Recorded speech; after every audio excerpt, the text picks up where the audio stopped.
I also wanted to end my remarks very briefly with a story.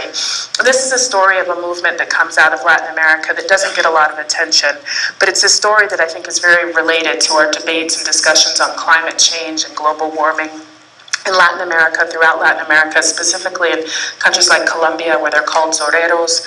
In Brazil, they're called cantadores. These are people who are recyclers. And in Argentina, you also have a large group of recyclers who are essentially people who started out going into trash dumps to recycle material.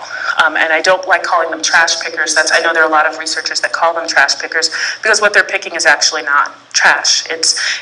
They're valuable resources that can be reused. As many of you know, or should know, that one of the wealthiest women in China actually deals in recycled aluminum. So these are very, very important, even commodity level products that these individuals are able to take from the trash.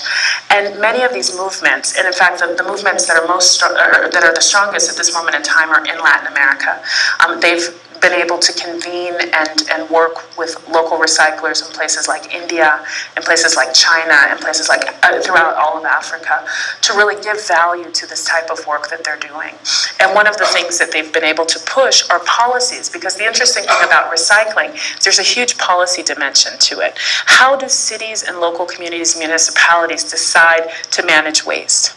And if they manage waste through local cooperatives of recyclers, they're actually getting a service.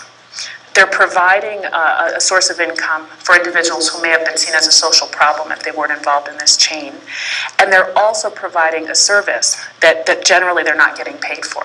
So instead of going with a large major international waste firm, you can go with a very local firm and create tremendous benefits for your own community and reuse those materials. And so when you think about kind of this idea of public-private partnership, of grassroots interacting with government, I encourage you to look at what's happening with the recyclers movements. Again, particularly in places like Brazil, where you have legislation now that supports recyclers in this dialogue, and that also looks at how do you create consciousness among communities so that they themselves can begin to sort and produce higher quality recycled materials that then leads to higher incomes, even higher incomes for low-income people.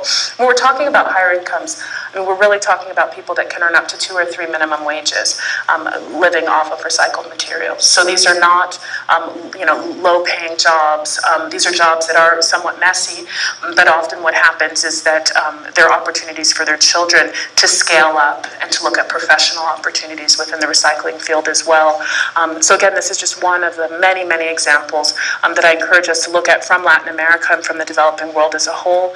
I see aid as being a two-way street, and I think we have an awful lot to learn from our neighbors to the south. Thank you.